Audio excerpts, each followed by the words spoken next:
I can still see it. It's still filming. What are we going to call this? They Call Me Wally. This is the They Call Me Wally podcast. We're interviewing Mikey.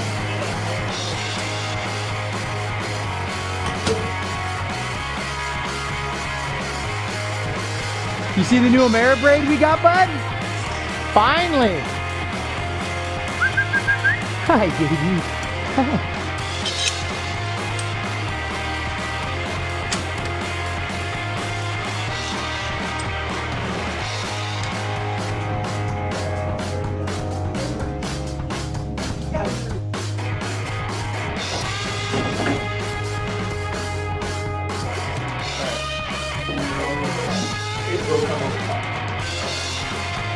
As you should. I also know when I started setting, I don't want to explain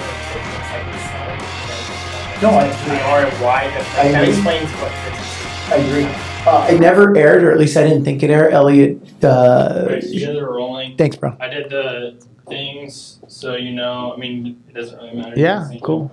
But yeah, you guys are solid. Cool. Thanks, Colby. Yeah, of course. Thanks, dude. Yeah, I don't know if it ever aired, but he shot a whole thing about me and like my backstory history about like how I got into fabrication and how the shop ended up starting after Tommy kind of abandoned me. No, like he did. I remember that one. Oh, okay. Yeah. I don't watch any of that stuff. not that it's especially hard to watch yourself. Yeah, it's you're very your difficult. own worst enemy. So Yeah, and over time it gets better though. Like sure, you get used, just you like get anything. used to it. Yeah, you realize Like, like you're not as different as everyone else. That girly little voice, I guess that's mine. Dude, Okay, you hear mine? Yeah, we know I've got a we girly have two girly voices. You ever been on the phone and it's like a telemarketer or somebody that doesn't know you, and then they start calling you she or ma'am or that's happened to me, and I'm Okay. like, Really? oh okay. yeah. You come off of a girl vibe? Oh, I guess. Maybe And that's why I like talking to you. I And feel then like the craziest part is, I don't know if you've ever talked to my brothers. no. But they both have these really deep voice, and it's like, wow, dude, that's just. How are we so different? You know, my brothers and I. They have the olive skin. I'm red. You know, it's pretty crazy. It is. But anyways, welcome to the podcast. Welcome. This, what we're going to call this, They Call Me Wally. This is the They Call Me Wally podcast. We're interviewing Mikey here from Mikey Liascos. How do you say your last name exactly? Liakos, Lycos, doesn't really matter. Yeah, so Mikey has built a few trucks for myself. The Bronco is the current one that's ripping. The Ranger is in the garage. We will be working on that shortly, hopefully with some new financing that hopefully I can land. So, Let's anyways, go.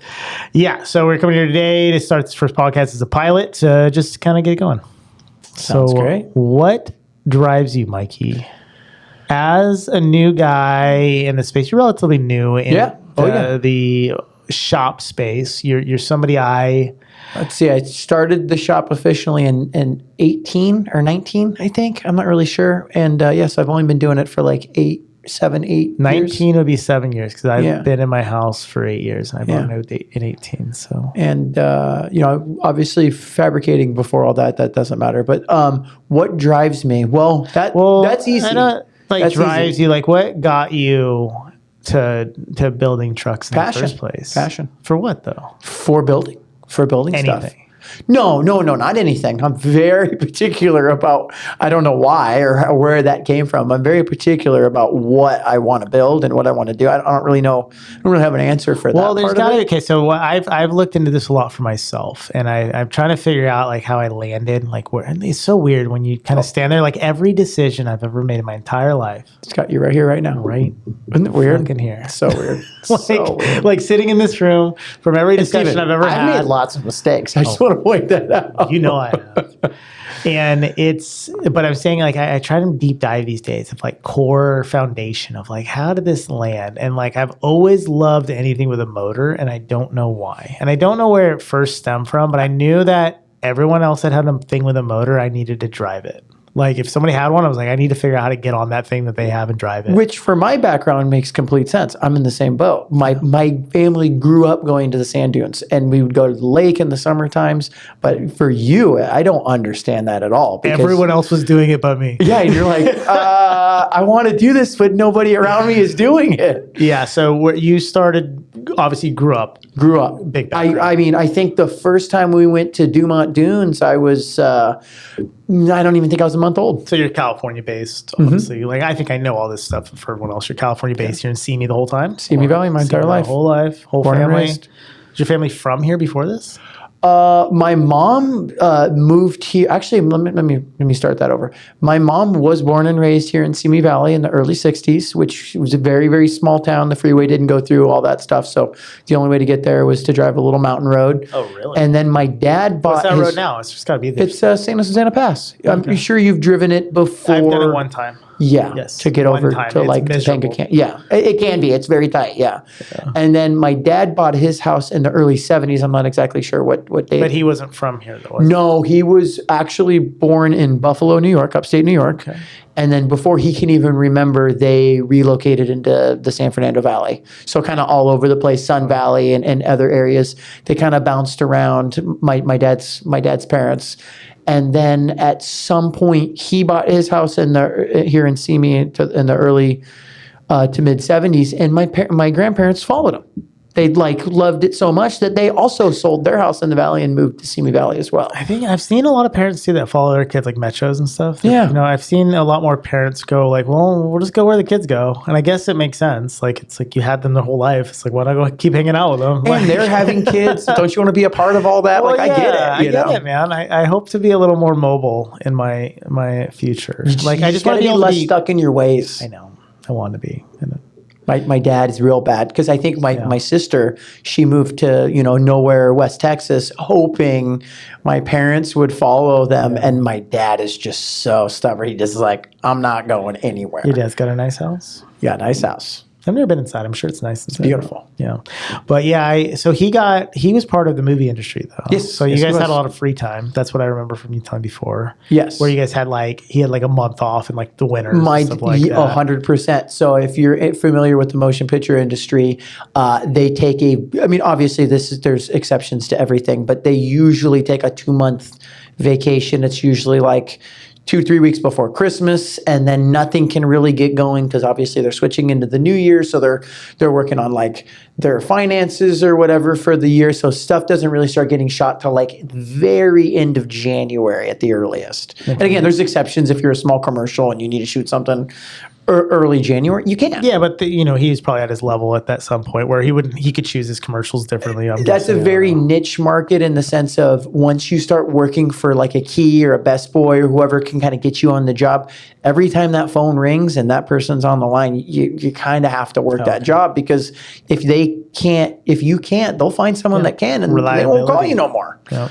So he was always real scared of that growing up. Yeah, I could see that. I mean, obviously, you got to keep the bills paid too, and it's things get more expensive. The older you get, you just have more shit that piles up every day. 100%. And you're like, how am I? We were just talking about something here.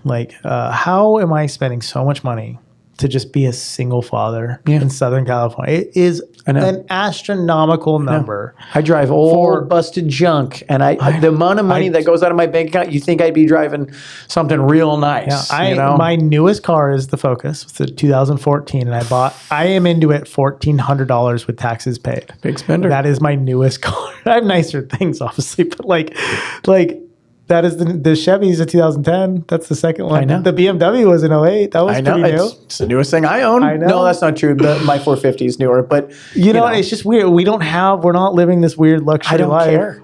I know it's it's just a number to me. I know it. So you got into it. So your dad's had all this free time. So you guys are spending time. I wouldn't use the term free time, but we would definitely take time to go camping. And we would go camping, and this is back when we had nothing but tents. We would go for 10, 12 days at a time. That's crazy to consider. Long time drinking out of, gallon jugs and nowhere to go to the bathroom unless they had the brick porta potty. It's pretty crazy. It was fun. Yeah. I loved it.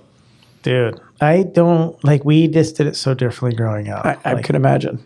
And I'm again, I must look chaotic at camp when especially too. I don't think you realize how chaotic you look Oh, at I know camp. how I look at chaotic because I'm a chaotic person, but I get it. I mean, I get it now. I can see myself so much more than I ever have, and it's just so funny. Oh yeah, perspective can be a motherfucker. But I get it for because sure. I'm just constantly learning just junk all the time, everything. Well, you and I are the same. We love junk. I don't know. I get this. But like even the way we camp with all our friends, it's like how the Metcho's. Like you see how Metcho loves his structure and all of his stuff because like he knows it so well, and I grew up with it. Oh yeah, and he knows how to do it because he was taught it. Right. And like it's just everything's new. Every time I do something, it's brand new to me. And most likely because I forgot to. No, it's because like I've done forgetful. it now, but like I didn't have someone just going in the beginning. Like it's because it's not important. The stuff that's important you remember, but the stuff that's not important you just forget. True. Yeah, I don't forget certain parts of my truck anymore. Yeah, like spares for this. Yeah, well, because it left you stranded or whatever. Yeah. So you got it. So you're out there camping 10 days early, and so like obviously that was a drive from when I can remember. Yeah. I mean, how could you not like if anyone's grown up around anything with motorsports, like how do you not appreciate it at some level once you've seen good stuff, buddy? It's the best. It's so wild, like, especially the off road. And like, back in the day when it was pure chaos and freedom. It was pure freedom. Chaos. There was nothing would close down at night. None of that kind of stuff. Not that my dad is a big party guy. We weren't going to Glamis. We weren't going to the hot spots. But we'd go to Comp and Dumont, during Thanksgiving, New Year's. There might have been one cop. There might have been one cop. It got one sheriff. Yeah, there's probably somebody. I don't remember. But I'm saying there probably wasn't though. And it was chaotic. Yeah. It was definitely chaos for sure. In a good way. I don't remember anybody ever really getting hurt or anything like that, but it was lawless. And that part of it was also so exciting. That's what I'm saying. For you though, like how could you not continue that drive? Oh God. If you saw it in that light too. Yeah. You know what I mean? As a kid, you might as well be like Mad Max, you had no idea the difference from that as an adult watching that versus what you were seeing as a child. Like it was just crazy. Grown man acting just savage, Yeah. And I have some stuff from my childhood, like, and it's funny, I just kind of reconnected with one of the guys a little bit, these Hendricks brothers, and their dad had money. I ended up working for his dad a little bit, like through college, through high school thing. I would never work for him, like dollar for dollar, but like I was in the ROC program for Auto Tech, and I went and did like a side where I'd work at his shop after hours just to learn. It was like I would get extra credits and stuff like that. And I worked for his dad, and they were always the kids with the dirt bikes. They were always the kids. So cool. They were driving their dad's Mercedes. They were the kids living in the nice neighborhood. I knew them for a long time growing up, and it wasn't always like that for them, but their dad kept leveling up. Yeah. And now they're like next level. They have planes. They're good, dude. Yeah. They're living a good life. They're next level, but like I got to see what it looked like because we're from Bakersfield. Not everyone had money, right? Like most people had normal jobs and they did normal things like baseball, like any suburban town that anyone lives in, right? There's no difference in Bakersfield versus Phoenix or any other city you live in. What I always visioned my life looking like, I could see it in all these other kids that had all the stuff with me having nothing. No, I get it. And that makes a lot of sense for you as an adult. Yeah, exactly. Because you're like, if I can have it, I'm going to have it. I don't see limits because I just kind of and I don't chase crazy goals. I'm not saying like, there's no limits. I'm going to be a billionaire. It's like, no, I just have very attainable goals. No, you want a mini quad with a, Baja design light in the front? Well, that's what you're going to get. You know what I have now? Honda Ruckus. Exactly. One last week. Yeah. Why? Because I always wanted one. It's awesome. I want one. Cannot get the bitch to run. I cannot do carbs. I fucking hate them. I fucking... There's zero chance carbs are required these days. I cannot believe there is not just some fuel injected thing I cannot buy on Amazon. I knew that. And I know that is like so a Holly knockoff, but like for a motor, it's like cheap for $10. Yeah. I don't know about $10. It has to be $10. It's crazy these days. This day and age, it can be 3D You can probably get an Amazon carburetor for it for $10. I don't know how good it's going to run. Okay, the problem is these carbs on this Honda, it's so annoying. 49cc carbs are temperamental, right? Little tiny cc carbs are temperamental. So it came with the Two Brothers exhaust. Not getting rid of that. That thing's too cool and it's too loud. And I like that about it. The Honda Rocket, it's a camo too. So it's so stupid looking. But it's brand new. It's like 900 miles. But I got to get to run right. And it's just not there. And I've got to figure, I'm just working. I just hate carbs. But You might just need to take it off and just drop again, it off these are somewhere. all things I didn't grow up doing any of this. Right. So this is like I'm 40 and learning on YouTube about carburetor and like that's the what's the pilot jet do? When does that work? That's the thing. Unlike your friends in Bakersfield who had the dirt bikes, we didn't have anything else. My dad was not into football or baseball. He didn't watch sports. My dad wanted to go camping. He wanted to bring the sand rail. He wanted to bring the ATCs and the quads. And he would make his own trailers because he got an old boat trailer that he converted into a sand rail trailer. And I remember we put helping bikes in back my dad's little trailer up because he didn't know how to back it in. Yeah. So we're very different families. Never had I ever. I don't ever remember a time where my dad couldn't do something. Like, you know what I'm saying? Like that was the kind of guy that my dad was, and he's very similar to me in that way. And he didn't do it because he was great at it, or he did it because he didn't know any other way to not do it. So he would just my figure it dad out. did his life whole. He lived. There's nothing negative. I grew up in a very different. We just didn't have the same interests. Right. So I'm like, I had a great childhood. It's just I saw a life I wanted to live, and it was just so And it just far wasn't away. what you were living. It was so far away. It wasn't what you were It was living. way over on that side of the hill, and I didn't live on that side of the hill. It's awesome. And I don't have legs either. That's awesome. That's awesome. No, I've just been trying to. But get yeah, we after just it. figured it out. Yeah. You know, and that was the cool part. And then obviously, as I started getting older, my brothers were born. My dad obviously was starting to do better financially because all of a sudden we ended up. I remember the day we went to one of those little RV places, you know, where they sell the trailers and the motorhomes and stuff. And we went and we bought a brand new toy hauler. And it wouldn't work. It wouldn't fit anything in there except for maybe the rail. But my dad wanted to bring two quads at the time and the sand rail. So this thing's brand new. Like had stickers on it, like the little plastic peel off for the little like laminate, kitchen table, the whole deal. We're there. Not even a day later, my dad has this whole thing. He has all the cabinets taken out of it. He's modifying everything to where we can put this like cool looking platform that went where you drove the buggy like underneath it, like right up to like the front windshield area of the buggy. Yeah. And then you'd put the quads on the top of that. But that required the entire thing like completely being rebuilt. It was crazy. And then my dad, again, he doesn't know. He's learning. He didn't think about if I pull the buggy in forward, now I have the little bit of weight, which wasn't much, but it's a lot. It's a lot when you're talking about a tiny little toy hauler that we just bought. So now we have all the weight in the back and over the rear axle or over the axles, but a lot of it in the back. And the first time we towed that thing with this little half-ton truck that he had, that thing was swaying all over the place. And I remember this was, I don't know if this was legal or not, but we didn't have any car seat. I never had a car seat growing up. I don't remember a car seat ever. My dad would shove me in the passenger footwell of, because it was a single cab truck back then, would shove me in the passenger footwell on my mom's side, and they would like kind of set me up with some blankets, and I would just kind of hang out on the floor. And then, but this particular trip, my dad had a camper shell on the back of his half-ton truck, and they had a mattress that we were all going to sleep on.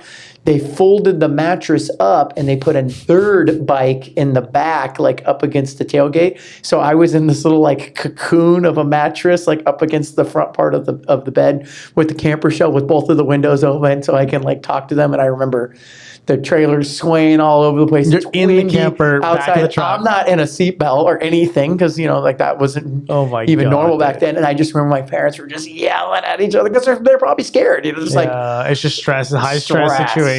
Stress, but it's funny. Yeah, we'd go camping. Yeah, I didn't have stuff like that. Our camping trips were actually really mellow. We had an old RV that my dad had, and we would just go. That was the thing. We couldn't do much. My mom had MS, and there was travel was really limited. We couldn't stay in. We never stayed in hotels. No money for it. So we had this old RV, and he camped when he was younger in his family, like back in Europe. It was pretty common to go camping in the summers, because the weather's nice. And for I should ask him. I'm just saying, like I know this. I know he camped when he was younger or did something like this, or always had a trailer when he was living. You don't know when, if he did it my in the dad summer, moved to the two weather, different continents. Made it all up. He's always had some type of camper in every continent he's lived in. So it was 3 different continents now. And so yeah, he's always did it. But like what he would do for us is like, we're from Bakersfield, so we go to Oceano Okay. We would stay at the campground where you drive all the cool shit in. I know. And you're just watching all the cool stuff. You never get to go to the beach. You never see it. It's just all coming by in trailers. And what I had was, though, an older brother. And my older brother moved out because we had this big age gap in my family. And so my older brother, he did all the California shit. So he was a surfer bro. He had the dirt bike. He had the shit. But it's like he didn't live at home. He didn't do it. And he kind of had it, but it's like he touched the space. He's young. He touched the space that I was in, but he's way more surf and snowboard, right? And skate. He still skates today, I think. And, but yeah, so it's just, I didn't grow up doing this, and I always just got to see it from afar. And it's like, I just had, and that's why I'm all in, dude. I had to have it because like something was bursting inside me to have it. I agree. And I didn't know how to get it other than I'm like, well, I have to work in the industry to have all the things. I would be the same boat as you though. Like, could you imagine you like motors, you like cars, you like all this stuff, and you're camped at a spot. You have no other camp spots. You're in one spot. You're in Pismo Beach. We went and there. You're camped right where all the guys are driving by Mikey, with all the cool stuff. Like in the summer, it was like every 3 weeks. That's what I mean. So every 3 weeks, you're watching all these cool things go by, and you never even get to see But that. I also had all the freedom in the world because we could do whatever we want at the camp. You know, we're 9, 10 years. No, check this out. And there was a place there, so we would just go and stare at all this stuff. I would just go and look at all the rental quads. I would look at the rental quads like, oh my god, if my dad could only rent me one of these. And he did one time.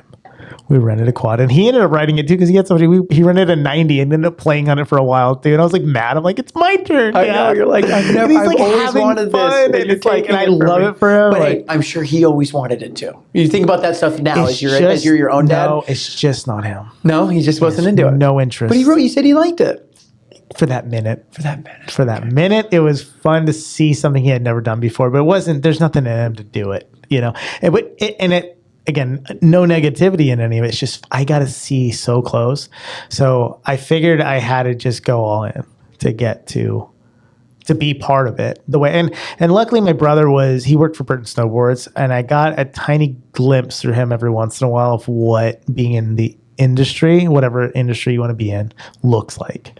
And I was like, you can have it all. It looked cool from a guy, because I knew where my brother came from. I was like, he's doing all the stuff my dad never did. And I probably didn't think about it at the time, but I'm like, no, you probably were, but you weren't like conscious of it. But you were like, he's doing it all. Yeah, he's like, all this stuff I've always wanted to do. You know, and he's with the guys. Yeah. You know, like I remember going to the X Games, and he gave me passes that he had because he got the passes for free because he was taking the owner of Burton's son out to the event because he was too young he needed a chaperone. And my brother was a chaperone.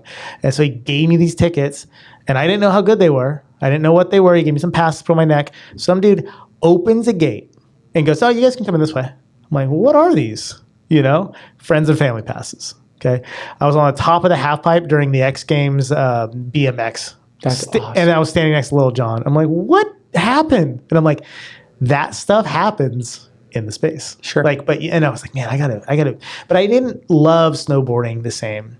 And I love skating. I still do it. I couldn't see there being business in it because I just saw so many businesses fail skate industry wise. Like that's all we saw as kids. Skate shops. It was hardship, especially because fail. We grew up in, you could argue, the biggest peak of street skateboarding. Yes. And I saw balance in it because I had a friend that went pro, and he was like, he's sponsored by Nixon and Chocolate, and had his own decks. And I saw things happen for people, and then I saw them fail. And I couldn't. I was like, sure. I don't see a life in it. I couldn't, but I didn't know any better. And it's not that there isn't. I just couldn't see it. Oh, I mean, there's still skateboard companies. They're still going strong all these time, but it's far and few. This chick was wearing a Bones t-shirt the other day. And I was like, where'd you get that shirt? Peralta's still going strong, dude. So I love all this. And I just had to find my own way to find the off-road stuff. But once I narrowed in, I was like, I just like things with motors. Like I lived on a sailboat, I've had all kinds of stuff that make things move. So motors are great, except for carburetors. Those can be a pain in the ass. I can't deal with them, man. I'm not smart enough, and I think I should be at this age. And you know what's crazy is if you lived here locally, you can bring that carburetor over to my dad. I don't want to. And he would fix it in about 5 minutes. I put it in an ultrasonic cleaner. Carburetors. I hate carburetor. I hate him for liking them. You got to buy the 1 gallon paint bucket jug that has the carburetor cleaner, and you just put the whole thing in. No, I have the ultrasonic cleaner. I left it in there. It's not the problem with the carburetor. It's not that it's not clean. The jetting is just hard. The jetting's wrong.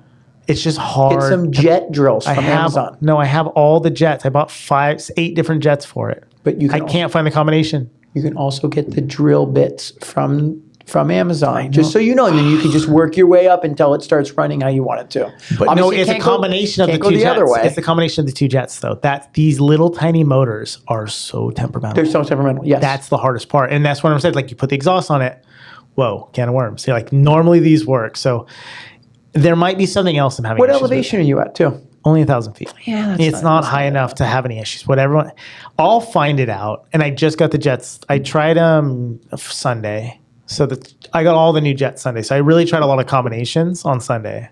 I mean, I had the car like literally 8 different combinations, I think, in the jet in a week. And there's not enough pep in it to like go up my driveway.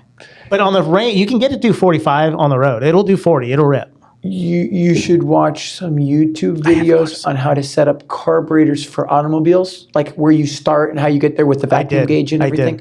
You should. Well, not the vacuum gauge. Vacuum gauge is key. If you want it to run right, I know. you need to have a vacuum gauge so you get the most amount of vacuum out of it at idle. That's the most efficient that it could. And then obviously there's other things like you got to figure out like the secondary jet is probably to stuff fuel at it when you start to give it gas so it doesn't bog and want to die. And I want to figure this out. You will figure it out. I also want to pay someone. But you don't want to pay somebody. No. There's a limit of time I've given it. It's ran its course. Oh, then I've got like one more day in me, and then after that, you should have brought the carburetor with you.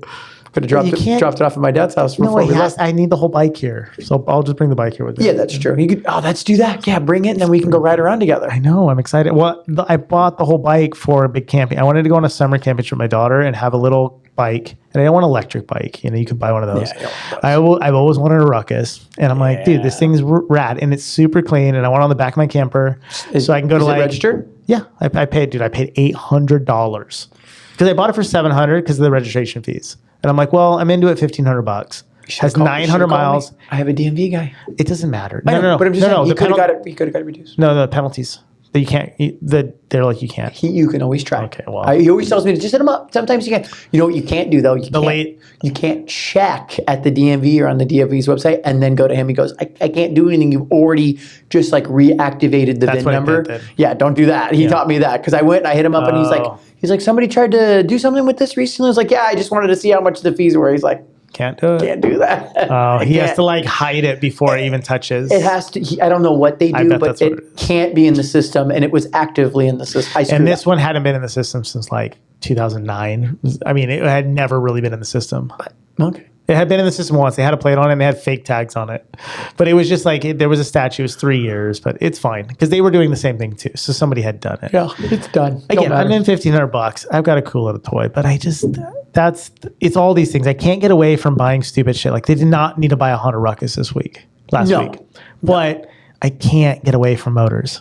And so I know I'm doing the right thing.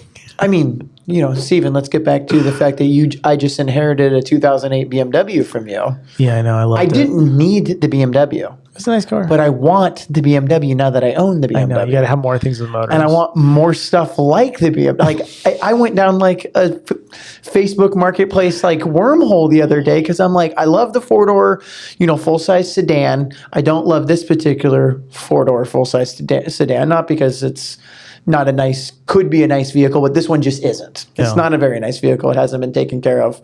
No. And it's just... It wasn't taken care of before me. I'm aware of that. I'm not blaming anybody. But then I really didn't take care of it. But I go down the wormhole because now I'm like, I like 4-door sedans. Maybe I want another 4-door sedan. It's real nice. And the interior is nice on it. That's what's nice about it. The BMW interior could be nice. Yes. The leather and the button. I get it. Yeah. I get it. That's what I'm thinking. Like versus another car from that era, it's just not as nice. Oh, I agree. My driver's car. Nice though. That's why they call them that. They're very nice great. Car. So with coming back to like we were starting about like getting into the motorsport stuff. Like you've been doing this now, and you're driving other people's like dreams and passion. And my own, yeah, and of course. Your own, and like, so how are you fueling that? Like with your own, how are you staying focused on doing your own things still? Because like you've been building all kinds of stuff for yourself, and then like tearing your shit apart, like your Bronco. Self-discipline. I mean, really, that comes down to it for me, and this is just me alone. I think other people are different. Is I have to constantly, militantly tell myself that I need to be doing this and this needs to happen, and it's good. It's all gonna work, and it is. It's all gonna work out. I'm not saying it's not, but I need to be militant with my time and with my drive. I need to constantly remind myself why I'm doing all of this stuff. It's because I love it. It means I have to get in there. I have to be there on time, and I have to work. You do this and do that every day. But no exceptions. When do you know you love it? You know what I mean? Like, because like you get into this pattern of doing the same thing.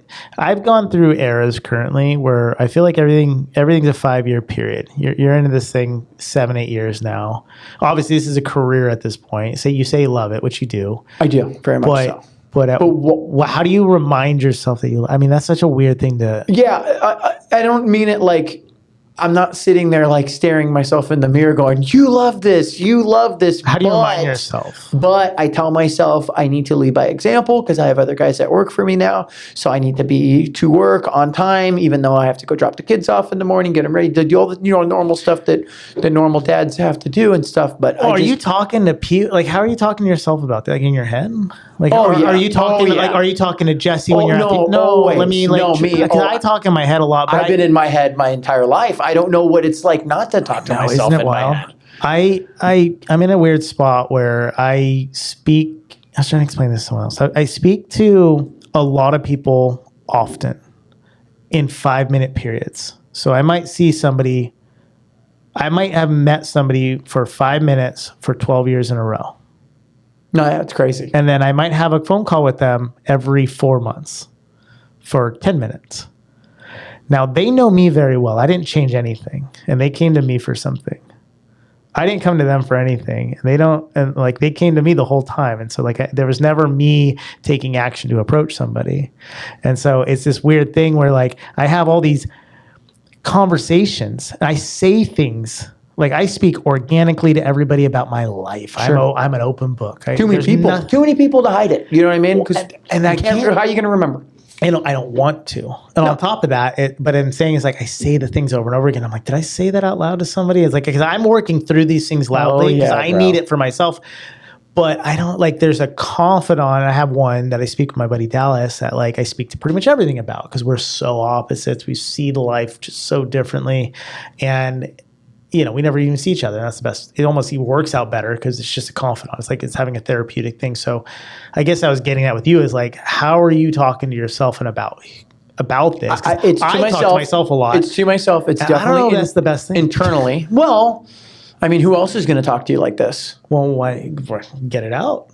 So how are you making sure that like you're telling yourself you're like, this is what I want, and then actually knowing if you want it? Oh, well, that's easy. So like, obviously once you complete a task, whatever it is, whether it's a small part of a build or the build is done and the customer's coming to pick it up or whatever little goals you make for yourself in your own head, if you get to that goal and you're not fulfilled, in whatever facet you're looking for fulfillment, then for me, I just feel like, okay, well, maybe this isn't what I want to do, or maybe there is something different that I should be trying to focus my mind on. But for right now, I don't know for how long.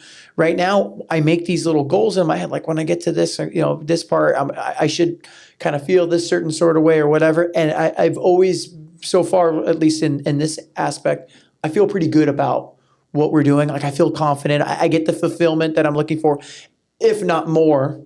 So I feel like that's a good sign. I feel good about all that. But so you feel good, but what keeps going? Like, because you keep building your own shit. It's just dry. I just have to be. For me, this is just me. I have no problem working and being driven. I just have to remind myself like what I need to do on a day-to-day basis. Like, okay, you're going to do this. You're going to do that. You're going to do this to keep myself focused and on task, if that makes sense. Because I could easily be bouncing all over the place like 10 times worse than I probably already do, because that's the way my brain is. My brain doesn't want to focus on one thing. It wants to be creative in all avenues of whatever it is I'm working on. So I have to tell myself to stay focused, to keep on task. But what is the reason to keep on task? I guess where I'm coming from because I want to get stuff done, because that getting something done, little goals that I make in my brain, gives me the fulfillment to continue on. Yeah, I think that's more on a day-to-day business. I'm talking about We're talking day to day, of course. Yeah, no. That's how I keep myself busy. Is I don't look at end goals. I look at day to day stuff. That's what keeps me going. But on your personal stuff, how do you keep wanting to build? And like, obviously, you work in the space now. Like you work in this off-road environment. Like everything in your life from see what you do at me. home. I'm sorry. Like I guess it's all good because it leads up to this too. But it's like you're building this stuff for other people, and it's like, how are you staying motivated to keep your own shit? Like, but where like we've talked about all this internal stuff, like how do you make it all make sense? Because you know what I mean, like where like because a couple different reasons. One, it's how I know all you guys, right? Yeah. Love all you guys. So are you doing it for the people though? Well, that's just one small aspect of it. But of course, I do this so I can go hang out with you in the desert and get away from my regular life, which I love so much. Because just like when I was a kid, still love camping. I don't care if it's in a big fifth wheel or if it's in the back of a pickup truck. I just love getting out and getting away from the day-to-day bullshit. And then the other reason why is I just love creating. And the best way to be creative, in my personal opinion, is building something for yourself, because there's nobody to tell you that you can or can't do something. Yeah. You can just do something just to do it. Just to see if it's going to work. And you know what? When it doesn't work, you go, okay, well, it didn't work. That's probably why people don't do that. You know, that part's fun because I love that. I just like to push the envelope in whatever aspect of it is. Well, when do you find new envelopes to push though? I guess right now you're building trucks. You've got this rock crawler because like all the boys built rock crawlers now. And but again, you go all in just like you do anything else because again, it's a learning curve. You're learning how to build rock crawlers. Like, well, maybe I should learn how to build one of those. Might as well build my own so I can build it how I would want to build it. Right. I get that you want a business sense. But like for me, it's like I like the rock crawler, but like I always have to question everything for myself. As you should. Because, well, of course, but like I want to make sure whatever I'm going to put my personal time into is not directly for other people. It's for me first. And so like it's been hard to I'm into off-road, right? Like I have my things. Like I just love Nora and I like going fast and I like jumping trucks. Yeah. I like certain things about what I like to do with the trucks. And it's like, then I have this Bronco and I'm like, what am I going to do with this thing? Because it's like not fitting any narrative that I'm normally used to living. But I kind of just like it as it is. And I don't really care to build anything right now because I don't have direction. But so to play devil's advocate on what you're saying, that's okay too. Sometimes it's okay to be like, this is what I have. I'm going to stick with it for a little while until I get that itch. Have you ever had that? I mean, of course, like look at through the years I've known you now for damn near 15 years. It's like there was times when the Bronco was ever evolving, always working out, always changing stuff. And then there was some years where it's like the truck just kind of is what it is. And you're just kind of barely doing what you can to keep it out there because you know what? You lose that drive a little bit and that's okay. I was thinking with you at least, I think you had that in different years when you weren't building the company. And it's like you kind of got the company established now. Like I don't see you building it bigger anytime soon. It's not like you have any like next year we're going to be in a different building. It's like you're kind of just maintaining right now and you're in a good spot and you're focusing on your family and your house. It's like I'm you've got the Bronco focused for sure right now. Yeah. But again, maybe that's why I have to have these little daily talks with myself for these little tiny daily or weekly goals because maybe I am burnt a little bit just in the sense of, I've been doing this every day for years now. And when I first started, it wasn't like I was working 40 hours a week. I mean, I have a hard time working 40 hours a week now because I want to be more present and be home for my kids and for my wife. And, like you said, the business is okay. So I don't have to freaking grind. Yeah. But man, when we first started, there was weeks I'd work 100 hours. I have no problem, like just completely of course, and throwing so it's like I might have burnt myself a little bit. And so maybe that's why I do these little daily tasks. But I still love what I do. And I still, one of the best parts too, I touched on a second ago is you just see that how stoked their customer is when they finally get to come get their stuff and they get to go use it or whatever. Like that's such an awesome feeling. And you can tell yourself, you don't, but you tell yourself, you're like, I built that, that was a pile of parts or maybe just a bunch of sheets and tubes of material. And I built, you built all depending on what it is, but it's like, that's pretty cool. So do you have the same, like, okay, obviously that's the business side and there's like value in seeing somebody else be happy with your thing you did, obviously, but like with the vehicle stuff, you're still building your own. Like for what? Well, because again, so Like go back I'm saying with you, to like, hang out with you guys. Okay. My wife loves it. I still love camping. Like I can't see myself, and I'm sure people do it. I can't see myself going camping without having a vehicle to use while we're out there. Like obviously, if we go beach camping, Bring the mic a little bit. if we go beach camping and it's not Pismo Beach, like you're just kind of hanging out in the camper or whatever. But it's like those destination trips where we, bring cars to hang out with each other and drive, and Thanksgivings and New Year's and stuff. It's like, I still love that. And I don't know if I ever will not love it. No, I'm just trying to, we were talking about drive and direction and things like that. I'm just trying to find a reason always to like I know why I like it. Again, it's all the friends, but like if they all went away and we're just doing the thing, like it never bothers me showing up to hang out with my friends. And I think it bothers other people more so. And I think it's just a different life perspective of what they're actually chasing. And I know what I'm chasing. I'm chasing friendship. Really is like, and I love the truck thing, and I do my stuff on the truck the way I do it. And so I haven't leaned into the rock crawling stuff because like I'll just sit in someone else's seat for that because I just want to be with you guys. Oh, and we'd love to have you because it's great. Well, yeah, but I don't want to get away. I'm not saying, I'm asking for you, like what drives your stuff. Cause I still have my drive for the things that I want to chase for my own personal stuff. And I'm not chasing anyone else's narratives. And it's like, you kind of went in that route of following the friend group and just trying to understand people as more, because that's normal. It's normal to follow what your friends group do. And I was resistant on it for many years. I want a rock crawler, and my eyes only opened to it after the Rubicon. Yes. There was zero chance I was going to build one before that. No, 100%. And now I'm like... You even did like some trips before the Rubicon. Like you guys went to San Hollow. And none of it made fun. It was fine, whatever. My trucks have always been able to do the I understand that. I don't need to do... and even if I were to go to like King of the Hammers and stuff, and I'll never go do all the party lines. I don't care. None of that. Even the Turkey Claw, it doesn't do it for me. You say that though, but then when you have something that's capable of doing something like that... Not for any other peer pressure or any other reason, but it's like there is times when you're like, for example, I went out a couple weekends ago with Jesse. We went to Big Bear. It was just him and I on the trails, no big deal. And I kept telling myself, like, just stick to the trail. Don't do anything stupid. It's just him and you.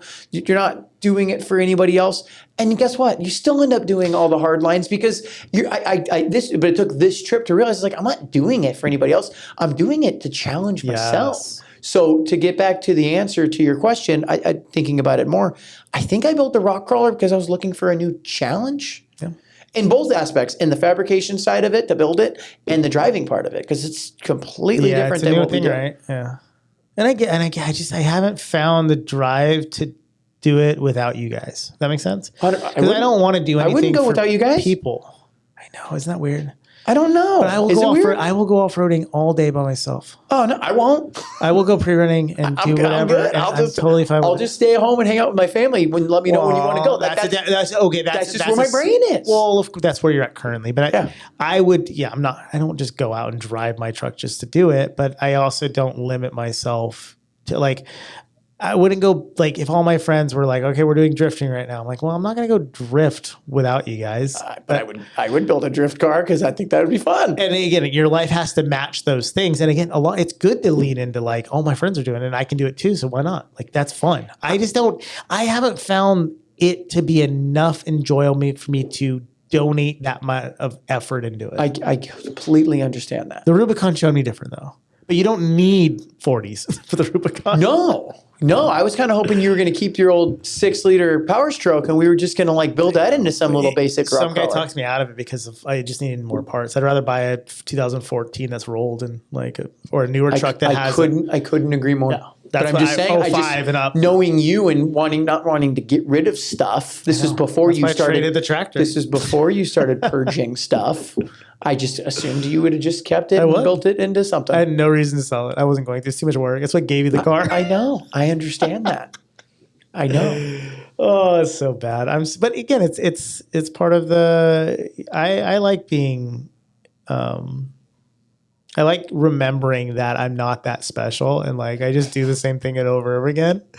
And I want to kind of practice that more, just kind of going, okay, well, that is who I am. So how do I make that better for me? Yeah, and these kinds of questions that you're asking are awesome questions because I don't think about any of this stuff ever. So then when you have someone that's like, why do you do this? And you're like, I don't know. I got so into figuring out why I do anything because I had a single father, divorced. I moved out of town about 4 hours from pretty much any normal person I would ever just spend alone time with, right? Any quality time with any, like whether it's just sitting watching a TV where you don't have to talk. I had zero of that. I know. Everyone was, I have to go into this conversation with an objective, a challenge, a new, and it was a chase.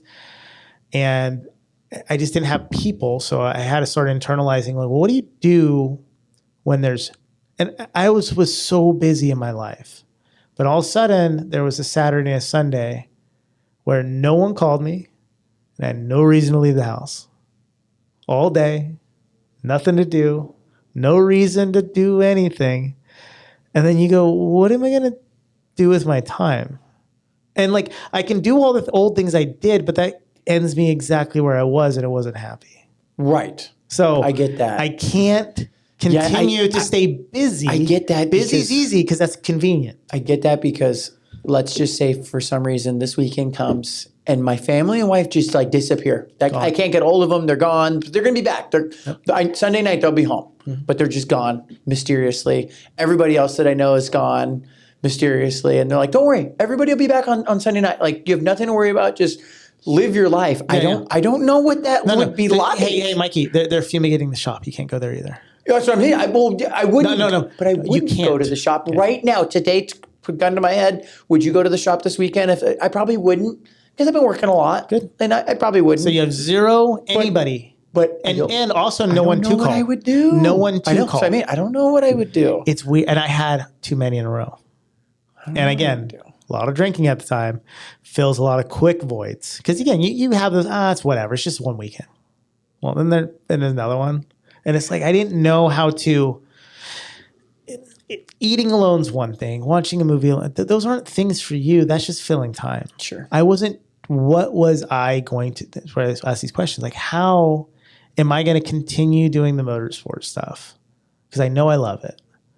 But I need to do it just for me. Yeah. Not because I have friends that do it. And do it your way, whatever that means. However it looks. Yeah. And again, we're so close to a lot of things that we like similar, but then there's a click in everyone that's slightly different. And I'm too stubborn to just follow, And I like doing the things that I want to do because I see so much value in it for me personally. And I couldn't articulate it, I guess, better. But like Nora scratches so many itches for me. And I don't want to sit here and explain it, but like they do. And I don't explain it. I don't want other people I don't need them to understand why it does for me, but there's a reason I'm building that truck. You know what I mean? And I feel like even if you sat here and explained it, it's still not going to make sense to everybody. Yeah. And I'm still trying to figure it out too. Yeah.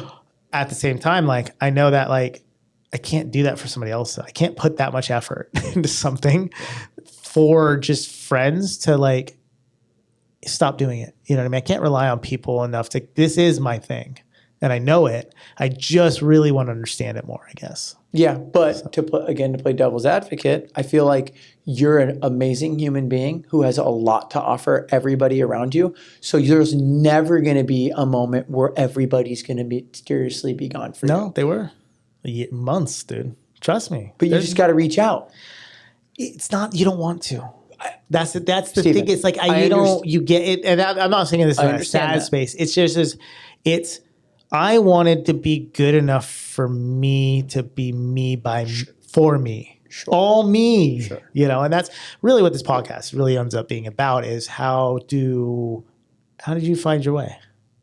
You're in a good spot right now. It's a good space to be in. It's like you had some shit happen. Your life wasn't good. No. And it's like, and it's not, we don't need to get in the weeds. We've talked about it before, and this is, again, more of a pilot deal, but it's like, how do you focus your time? Like, how do you, when you're by yourself, you really talk to yourself in a way that gets you to the goal that you want to end up at?